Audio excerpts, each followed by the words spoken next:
I'm Bill Schwartz. I'm the president and CEO of Mastiff, and I'm a Leo.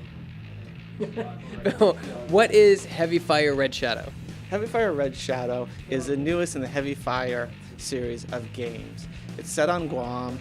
The North Koreans, in cahoots with the South Koreans, are launching a raid on it. Come in, steal some stuff, and escape before the U.S. Fifth Fleet can arrive. But guess what? One man, Sergeant Will, and his machine gun are there. And they are going to repel this raid. He will protect the beach, he'll protect the town, he'll protect the airport, no matter what it takes. So for someone who's never heard of the Heavy Fire series, kind of give a brief description of what these games are all about. Heavy Fire, like pretty much everything else Mastiff does, is about pick up and play. There are people who are willing to spend 50, 100 hours learning how to play a huge MOBA type game. There are people who are really patient. But there's people like me. I want to pick up the game. I want to be playing in 10 minutes. I never, ever, ever want to feel I'm playing the interface and not the game. When I'm trying to shoot an enemy, I don't want to be frustrated because I pulled the wrong kind of grenade for that particular launcher out of my inventory. That's not what it's supposed to be about. That is the basic mindset that went into the Heavy Fire series. Heavy Fire Red Shadow is within that. It's essentially a machine gun game. You're in one place. You have some buddies who are helping you. You can call in air support. You can carry on a few infantry troops, but it's mostly you, your gun, and the invaders.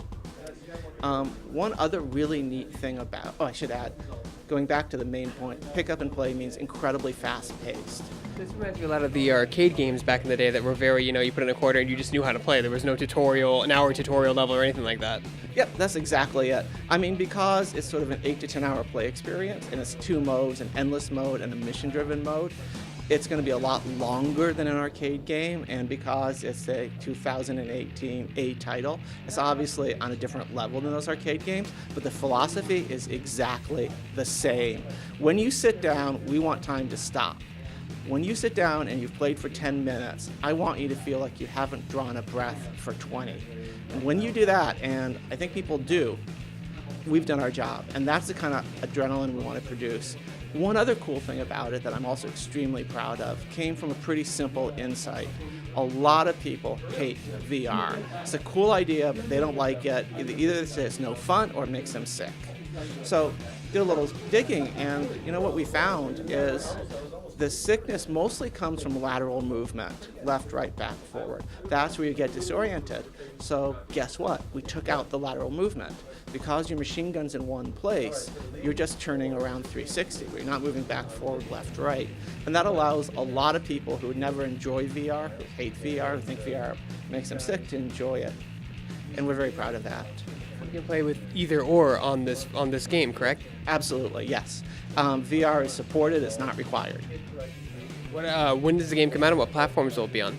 This is summer. It's coming out on PlayStation VR, Xbox One. Xbox One, by the way, we're supporting Mixer because we love Mixer, and also Steam. Plan to support Oculus and HTC Vive as well? It's something we'd really like to do, and we probably will.